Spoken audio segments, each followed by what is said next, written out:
Ang sa aming, meron kaming group kung saan, diyan kami may mga contracts, diyan kami nagapirma, diyan kami sa mga everything. So ngayon, hindi lang aware. Si Abigail ay hindi siya na FYI na dapat ilagay doon kaming 5. Actually, ang kanyang focus is the local inquiries. Yung sa Pilipinas na inquiries. Kami naman kasi, ako si Kate, si Odessa, si Cindy, tsaka si Mel, for international talaga ang aming peg. Okay? Dahil kami lahat nasa abroad. Except kay Kate na she travels. Pero si Kate kasi, ang may mga contact sa lahat ng mga producers.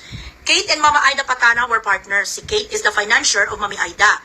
Mami Aida, isang talent manager / organizer na siya ang may mga great. So ngayon, si Mami Aida ang nag-introduce sa banda sa Amerika. Siya ang nag-introduce sa Amerika. Siya ang nag-introduce sa Dubai. Except lang, I think, sa kay Odessa ng Japan and Canada.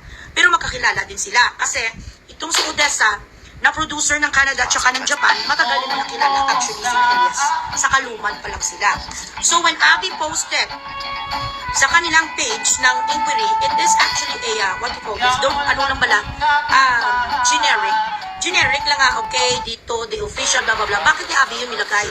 Dahil kay Alpot na si Beverly, na pwede sa magawa-gawa naman ang bigaon niya, ikapi na naman nila ang page sa Elias TV, kag doon na naman ang mga bilaching Iloy, scam. Yun ang rason kung bakit naglagay doon si Abby na ito. Legit naman talaga yun. Yun ang legit. However, she was not aware na dapat kami ng mga international accredited, and what you call this, producers and consultants, dapat nilista din doon. It's just a typo. Hindi naman nasa big deal kung tutusin kasi may mga kontrata naman kami ya. Meron naman kami sa mga kontrata, meron naman kami sa mga everything. And it's not really a big deal sa amin. Napaka-childish, napaka-so OA. Sa reaction paper, sa bilaching Iloy ni nga si Milo, kaguhoy buy salsal. Ang bilaching Iloy mo ka, ikaw, kagang amador mo nga papay gutom. Nga si Beverly Alpo, pumikpik, wala na kayo sang chitchat. Ganganganan lang kayo kung saan na naman kayo mang dilihin siya. Dahil wala na kayo sang milyon-milyon, I'm telling you. Puno-puno ang kalendar nila hanggang January, ulol.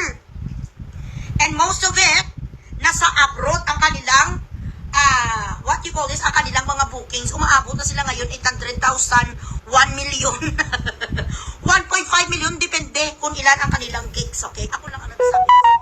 Hindi naman nasa parts ng NTA dahil ina-advertise naman nila. What I mean is, sinasabi naman na nila sa mga nag-inquire kung magkaano ang mga talent fee. Nagva-vary sa panahon, nagva-vary sa peak season, nagva-vary sa off season. Okay?